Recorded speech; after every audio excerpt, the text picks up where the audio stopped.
Bloop. Maybe I should be perkier. Shit. Fuck.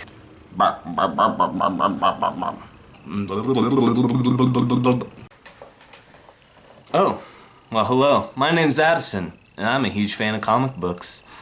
I think they're an incredibly unique and dynamic form of storytelling, and I want to share that appreciation with you. And I'm going to do that by talking to you about Starve, issue number 3, written by Brian Wood, with art by Danijel Zezelj, and coloring by Dave Stewart. But coloring's an art form as well. And I think Stephen Wands is doing the lettering, and that's important because I love lettering. Starve revolves around a character named Gavin Crookshank, who is a world-renowned chef and TV celebrity.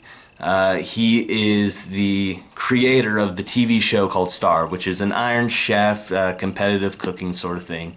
But he rejected that life, and he's just been on basically a bender for the past several years. And finally, the TV network that he was working with calls him in, says, "Hey, you got to fulfill your contract, so you're coming home. Time to do it." And he hates that. So throughout this series, he's trying to undermine the network and the society of people surrounding that. It's a dystopian near future sort of situation. Global warming has risen the sea level to a point that it's starting to flood the major coastal cities. There's economic inequality to the point that the middle class is almost completely wiped out, if not completely.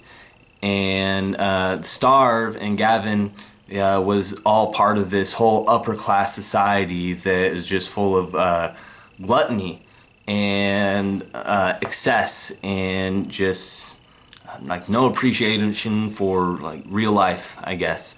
And Gavin rejected that, left, and now he's forced to come back. And he's trying to make a difference, I think, through his competition now, to an extent.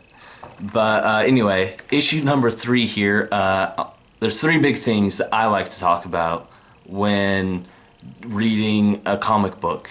First, number 1, it would be lettering, especially in regards to sound effects, because the sound effects are the way they're presented in comic books is totally unique to the medium itself, and there's people who make entire careers out of lettering, and they're absolutely the unsung heroes of the comic book world, I feel, anyway. And so I like to take a moment to really appreciate that, because it's important. Comics wouldn't be the same without them at all. And it's something, the sound effects in comic books are something that only comic book readers get to experience that way. And Starve isn't specifically the greatest example of that. There's not a lot of sound effects throughout the series so far, but on this issue specifically, the very first page is, boom, just bing bong, very simple, but it's there, so appreciate it. And secondly, same page, paneling. That's the other thing I like to look at very specifically and take a moment to appreciate in comic books. So from here we can see that you're starting off with a huge full page sort of scene, and then the story sucks you down deeper and deeper, and that's amazing. It's an amazing way to suck the reader into the story. Just literally just takes you out of your world right here, down into the comic book, and down into the story until you're part of it. And on the opposite end of that, the very end of the book, have the exact opposite, just going from panels into wider panels, back into the big open world, and then releasing you from the comic book. And that's an amazing way to do it. The fact that the two beginning and end of the book kind of sandwich each other like that is amazing, and creates balance and harmony throughout the book, which I think is important. And throughout the entire series, throughout the entire issue, we can see more of that balance, yin and yang sort of thing going on. And here's a great example of it. A lot of the opposing pages, I noticed, they'll have vertical panels on one side and then horizontal on the other side.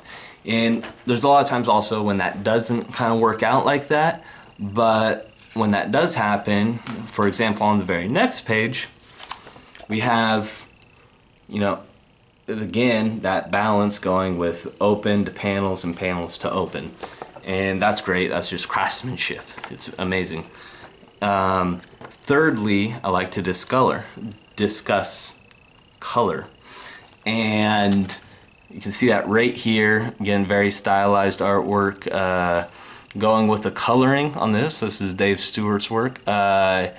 You'll notice every time that they are on the set of Starve, that bright, overpowering sort of lights, and I think that's kind of says something about the society that revolves around like the Starve and the opulence and the grandeur and everything like that that is there, and it's overwhelming, its power, and it's like almost sickening.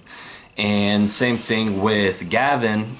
The only time that he's like really fulfilling his purpose himself is on that show, whether he likes it or not, because he doesn't like the show anymore. But still, the only time he's being the only time he's being a rebel is on that show, and he's still, even though he's rebelling against it, the show is the only thing that's fulfilling him, which is interesting.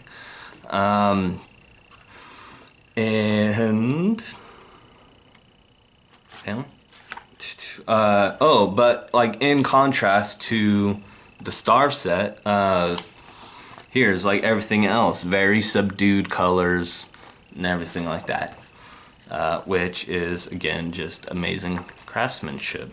I think it just really annotates the difference between the realities that Gavin is experiencing. So anyway, that's all I got for now, and thank you very much for watching. Until next time. I don't know. I'm trying something. I'm working it out. I'm gonna find my thing. It's gonna be awesome. All right.